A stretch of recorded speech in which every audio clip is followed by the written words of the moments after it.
नमस्कार बच्चों, मैं आ गई आपके लिए कुछ बहुत अच्छी चीज़ लेकर। बहुत अच्छी बातें आज मैं आपको बताऊंगी।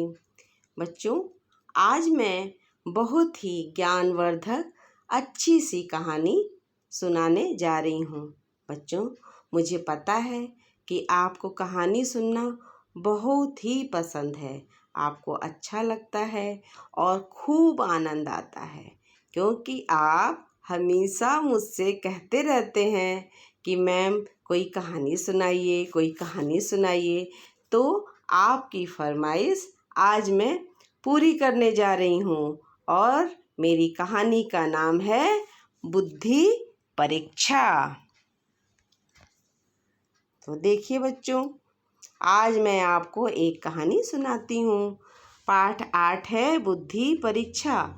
बहुत समय पहले एक नगर में एक धनी व्यापारी रहता था। उसके 2 पुत्र थे। कितने पुत्र थे?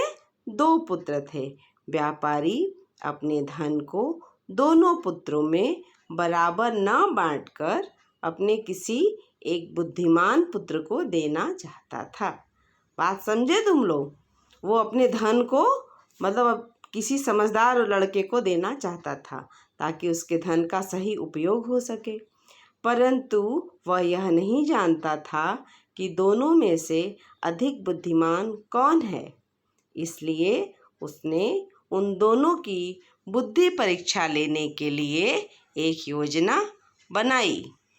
क्या योजना बनाई? देखिए, व्यापारी ने एक दिन अपने दोनों पुत्रों को बुलाया और कहा, बेटा, मैं तुम दोनों को 1-1 रुपया दे रहा हूँ। तुम दोनों रुपया लेकर अलग अलग दिशा में जाओ और इस रुपए से कोई ऐसी वस्तु खरीद लाओ जिससे सारा घर भर जाए।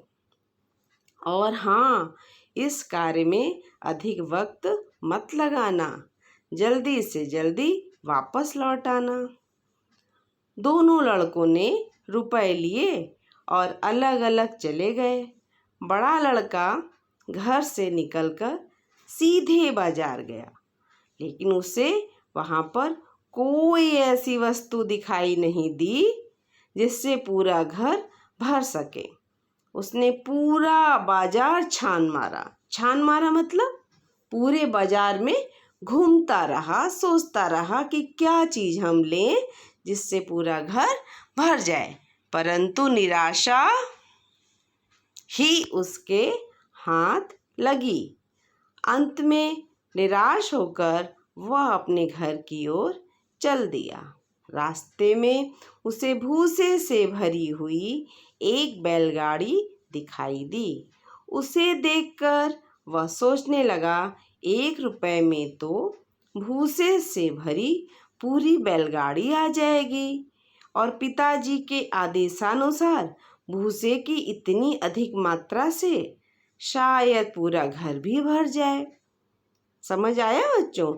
उसको लगा कि 1 रुपए में ढेर सारा पूरी बैलगाड़ी हमको मिल जाएगी भूसे से भरी हुई, और बैलगाड़ी उसको दिखाई दी तो उसको लगा कि 1 रुपए में पूरी भरी हुई बैलगाड़ी हमको मतलब भूसे से भरी हुई बैलगाड़ी मिल जाएगी। और पिताजी यही आदेश दिए थे कि पूरा घर भर जाए। तो बच्चों, यही सोचकर देखो उसने क्या किया। फिर वह भूसे से भरी बैलगाड़ी खरीदकर घर ले आया। घर पहुंचकर वह भूसा पूरे घर में फैला दिया, परंतु भूसे से उसके घर की पूरी फर्श भी नहीं भर सकी। दूसरी तरफ दूसरा लड़का रुपया लेकर रास्ते में बैठा सोचता रहा कि वह ऐसी क्या वस्तु घर ले जाए जिससे पूरा घर भर जाए। उसने बहुत सोचा कि आखिर ऐसी कौन सी वस्तु खरीदी जाए जिससे पूरा घर भर जाए। सोचते सोचते उसे सुबह से शाम हो गई।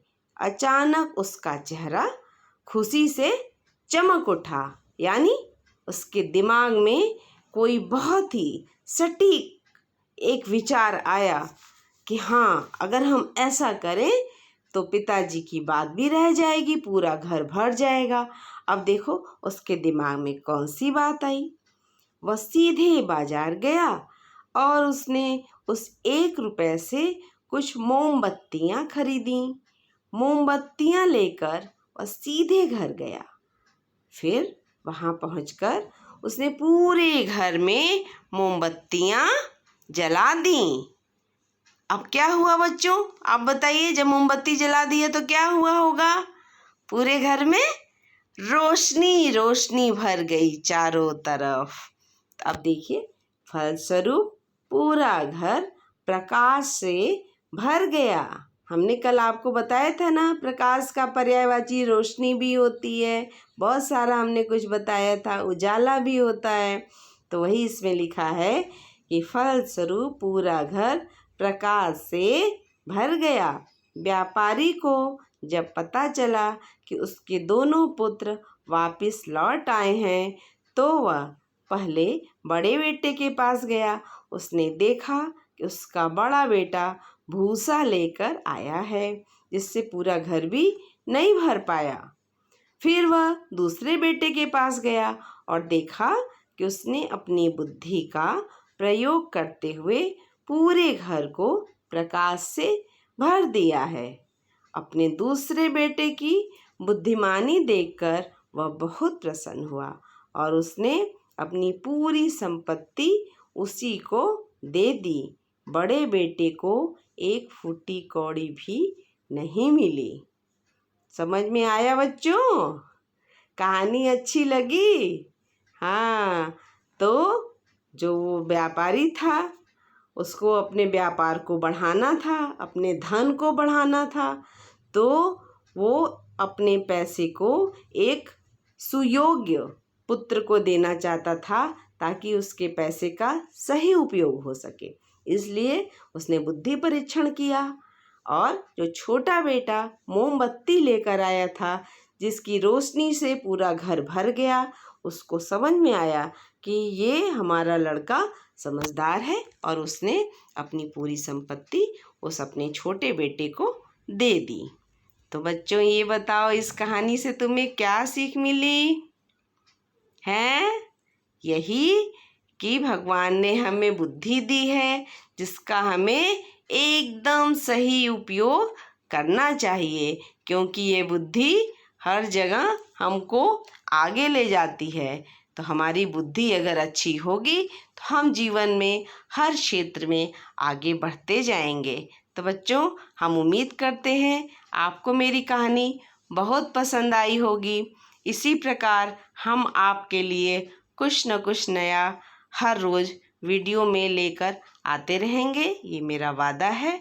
तो बच्चों, अब हम चलते हैं। अब हम दूसरे वीडियो में आपसे मिलेंगे। तब तक के लिए धन्यवाद। नमस्कार।